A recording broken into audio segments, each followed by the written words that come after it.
রাসূলুল্লাহ সাল্লাল্লাহু আলাইহি ওয়াসাল্লাম সব সময় আদায় করেছেন, প্রতিদিন 5 ওয়াক্ত আদায় করেছেন। প্রতিদিন 5 ওয়াক্ত ফরজ আদায় করার পরেও অনেক ওলামাদের নিকটে রাসূলুল্লাহ সাল্লাল্লাহু আলাইহি ওয়াসাল্লামের তাহাজ্জুদও ফরজ ছিল। তাহাজ্জুদও কি ছিল? উম্মতের জন্য সুন্নাত, কিন্তু রাসূলুল্লাহ সাল্লাল্লাহু আলাইহি ওয়াসাল্লামের জন্য তাহাজ্জুদ ফরজ ছিল। তো আমাদের 5 ওয়াক্ত রাসূলুল্লাহ সাল্লাল্লাহু আলাইহি ওয়াসাল্লামের তাহাজ্জুদ দিয়ে তাহলে 6 ওয়াক্ত হয়ে যায়, 6 হয়ে যায়। তারও হেফাজত করেছেন। আর যেমন তেমন তাহাজ্জুদ পড়েননি। আমরা ফরজ নামাজে কতক্ষণ সময় লাগে? ফজর নামাজে যারা মসজিদে আসেন কতক্ষণ লাগে? খুব বেশি লাগলে আধা ঘন্টা, খুব বেশি করে বললাম। নামাজে তার আধা ঘন্টা লাগে না, 10-15 মিনিটে শেষ হয়ে যায়। কিন্তু যদি আগেই আসেন, আজানের পরে পরে নামাজটা পড়ে ভালো করে তাসবিহ তাহলিল জিকির আজকার করে গেলেন, আধা ঘন্টা, ঠিক কিনা? রাসূলুল্লাহ সাল্লাল্লাহু আলাইহি ওয়াসাল্লাম তাহাজ্জুদের নামাজ পড়তেন 3 কোয়ালিটির 1 কোয়ালিটি, এর নিচে নামতো না, এর নিচে নামতো না।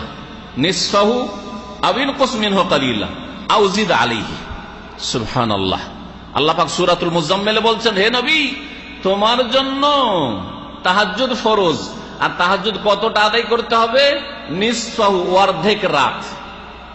অর্ধেক রাত আজকাল হিসাব করেন তো, মাগরিব হয় 5টায় আর ফজর হয় 5টায়, তাহলে কয় ঘন্টা রাত? 12 ঘন্টা। ফজরের আজানের সময় থেকে আর এই মাগরিব, এইটা হচ্ছে রাত। ফজর আজানের সময় হলে রাত, শরীয়তের হুকুমে তখন আর রাত থাকে না। যদিও সূর্য ওঠা পর্যন্ত আমাদের ভাষায় সেটা রাতের অংশ, কিন্তু সেটা শরীয়তের দৃষ্টিতে নয়। তাহলে এই যে 12 ঘন্টাকে ভাগ করেন তো 5টা থেকে 5টা, অর্ধেক করেন তো কত হবে?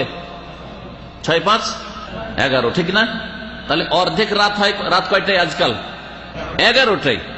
11টার সময় কি হয়ে যায়? অর্ধেক রাত হয়ে যায়। তাহলে আল্লাহ যে বলছেন নবীকে যে হে নবী তুমি তাহাজ্জুদ পড়ো নিসফাহু, তার মানে নবী সাল্লাল্লাহু আলাইহি সাল্লাম তাহলে কি করতেন? রাত 11টায়, বরং তার আগে। কারণ নবী সাল্লাল্লাহু আলাইহি সাল্লামের সুন্নতি তরিকা তাহাজ্জুদের ক্ষেত্রে তিনি তাহাজ্জুদ পড়ে ফজরের আগে আবার একটু ঘুমাইতেন। সুদস 1/6 ঘুমাইতেন, 6 ভাগের 1 ভাগ, রাতকে আবার 6 ভাগের 1 ভাগ করেন।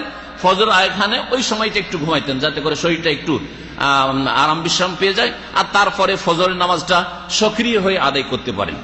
কারণ লম্বা সময় তাহাজ্জুদ পড়ার পরে যদি এত ক্লান্ত হয়ে পড়েন যে ঘুম চাপছে, আর ওই অবস্থায় ফজর পড়েন, ফজরের ফরজ নামাজ পড়েন, তো ফরজে ত্রুটি থেকে যাবে, ফরজে মন লাগবে না, ফজরের নামাজে আপনার খুশু হবে না। সেই জন্য নবী সাল্লাল্লাহু আলাইহি ওয়াসাল্লামের উত্তম সুন্নত তাহাজ্জুদ গুজারদের জন্য এইরকম যে একটু ফজর এখানে শুয়ে নেন। কিন্তু আজকালকার দুর্বল ইমানের মানুষ আবার যদি শুয়ে যান তো আসল ফজরটাই যাবে, ফজরটাই যাবে, এইরকম যেন না হয়। কি তাহলে নবী সাল্লাল্লাহু আলাইহি ওয়াসাল্লাম তাহাজ্জুদ অর্ধেক পড়লে রাত 11টা থেকে একবারে ফজর আজান পর্যন্ত পড়তেন।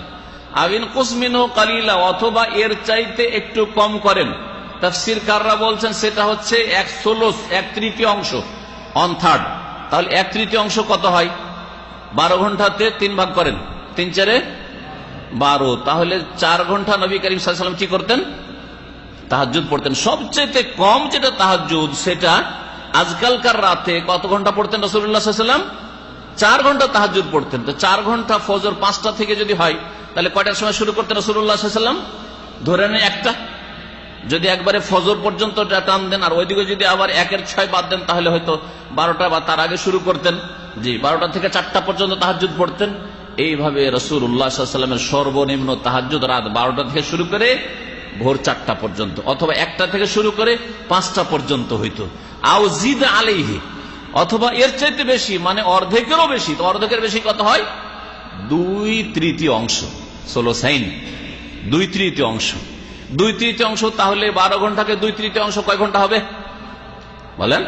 4 4 8 ঘন্টা। তো রাসূলুল্লাহ সাল্লাল্লাহু আলাইহি ওয়াসাল্লামের সবচাইতে লম্বা তাহাজ্জুদ হইতো কতক্ষণ? 8 ঘন্টা। এখন 8 ঘন্টা হইলে তাহলে 5টা থেকে 4 ঘন্টা শুধু বাদ দিয়ে দেন, 4 5 কয়? 9। রাত 9টা থেকে রাসূলুল্লাহ সাল্লাল্লাহু আলাইহি ওয়াসাল্লাম তাহাজ্জুদ শুরু করতেন, আর ফজর 5টা পর্যন্ত তাহাজ্জুদ চলতে থাকত। এই কথাগুলি এমন যদি আমি জালজয়ীফ হাদিস দিয়ে পেশ করতাম, তাহলে আপনাদের কি লাগতো যেগুলো কাল্পনিক কথা। এটা সিরাতুন নবী সাল্লাল্লাহু আলাইহি সাল্লাম, এটা হচ্ছে নবী সাল্লাল্লাহু আলাইহি সাল্লামের জিন্দেগি জীবনী, এবং এটা হচ্ছে কোরআনে কারীমের আলোকে জীবনী, এটা হচ্ছে সূরাতুল মুজাম্মিলের তাফসীরের আলোকে জীবনী, যে নবী করিম সাল্লাল্লাহু আলাইহি সাল্লাম 3 রকমের 1 রকম তাহাজ্জুদ পড়তেন। তাহলে 4 ঘন্টার কম করতেন না, আর 8 ঘন্টার বেশি করতেন না, এত লম্বা তাহাজ্জুদ পড়তেন। আপনার নবী যাকে ভালোবাসার কথা আপনি খুব মুখে উচ্চারণ করেন, তিনি তাহাজ্জুদ এত গুরুত্ব দিয়ে পড়তেন, আর আপনি 5 ওয়াক্ত নামাজের হেফাজত করেন না, আর নবীর শাফাতের আশা করে বসে আছেন। কি শাফাত পাওয়া যাবে? কখনো শাফাত পাওয়া যাবে না। আগের